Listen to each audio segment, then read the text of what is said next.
Səudiyyə Ərəbistanından növbəti qonağımız var. Səudiyyə Ərəbistanı parlamentinin sabiq deputatı, həmçinin Əl-Qasım Universitetinin professoru qonağımızdır, Sultan Al-Sultan. Shukran jaziran for this interview, sir. Sayyid, and of course, it is interesting to get your opinion. You are coming from the brotherly for us country, and that's why I think you have something to say for our viewers. Yeah. First of all, Bismillah ar-Rahman ar-Rahim, wassalatu wassalam ala khairul anbiya wal mursalin, and Mubarak al-Ashr. It's very great 10 days, you know, so alhamdulillah that I am visiting this country. I am very happy, really, first time. Today is my third day in Azerbaijan, in Baku. I feel the warmth of the people, you know, I feel I am like in my country. Çox böyük təəssüratlar altındayam. Öz ölkəmdəki kimi hiss edirəm özümü. So our people in Saudi Arabia, our people and government feel a great impression and a great feeling for people in Azerbaijan. Onu da deyə bilərəm ki, Səudiyyə Ərəbistanında bizim xalqımız Azərbaycan xalqına qarşı çox isti, gözəl hisslər, münasibət bəsləyir. Yes, and we are also working in the same sector of oil, of energy, and we have very good cooperation during the history.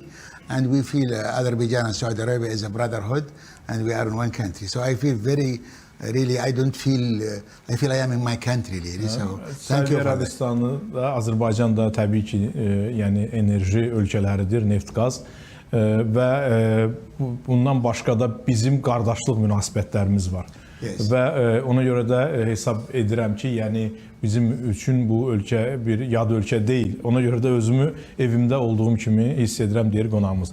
About the topics of forum.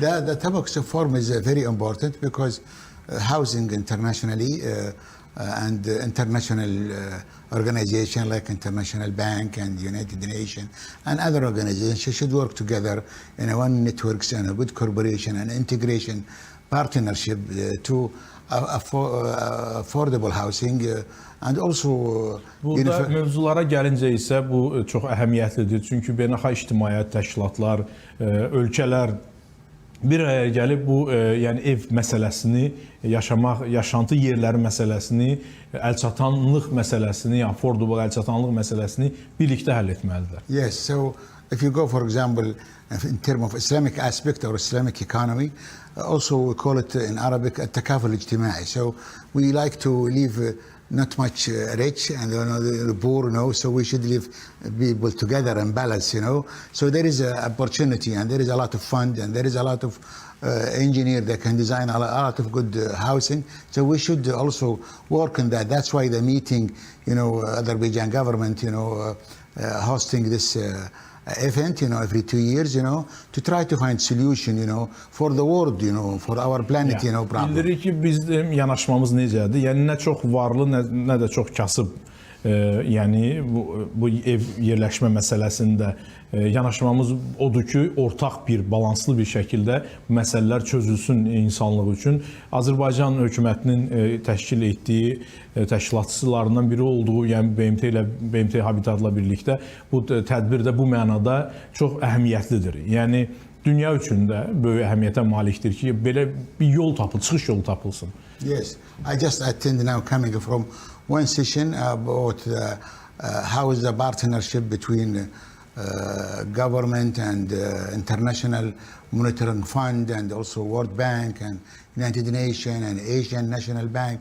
And I find there is some, for example, discussion regarding how to integration, you know, with the World Bank, with others, so that they can make a project with the private sector. Mən bir sessiyada iştirak etdim paneldə. Elə orada da məhz bu məsələlər müzakirə olunurdu ki, yəni deyək ki, Asiya İnkişaf Bankı, Dünya Bankı, ümumiyyətlə bu bank sektorunda, maliyyə sektorunda olan beynəlxalq institutlar güclərini necə birləşdirib bu məsələlərə daha çox faydalı ola bilsinlər. According to your point of view, the experience of Azerbaijan, you know, I am absolutely convinced you are aware about the Azerbaijani problem which was during 30 years from Armenia, our territories was occupied by Armenia. During 30 years, these lands were under occupation and completely destroyed our villages, cities, etc. Now, Azerbaijan, after 2020, when we have liberated our lands, we have started restoration process. And we have much more experience in this field. What can be our our experience for the international community? This is my question. Yeah, I think there is a very great opportunity, to help, and to find a good solution, because Azerbaijan really in a need for that fund and need of that corporation to be implemented, because the location of Azerbaijan is a unique location, and the history of the Azerbaijan, it has a good history, a good culture. Now also I am going to the session, which is heritage and old town, how to make it more good affordable housing, how to make it more in the local economy, and how to make it more. So I think there is a great opportunity, and I'm sure from the conclusion of this conference, there will be a good solution for housing in all the world, and especially also in Azərbaycan. Bildirir ki, mən dedim ki, bizim yəni 30 illik işğala son vermişik. Hazırda bərpa işləri gedir Qarabağda, Şərqi Zəngəzurda. Bunun özü də bir, yəni evsiz olmuş insanların, keçmiş məcburi keçkinlərin evlə təminatı nöqteyi nəzərindən həm də bir təcrübə kimi də dəyərləndirilə bilər beynəlxalq ictimaiyyət tərəfindən. Fikriniz nədir? Bu barədə bildirdi ki, bəli, doğru söylüyorsunuz. Azərbaycanın bu məsələlərdə təcrübəsi var.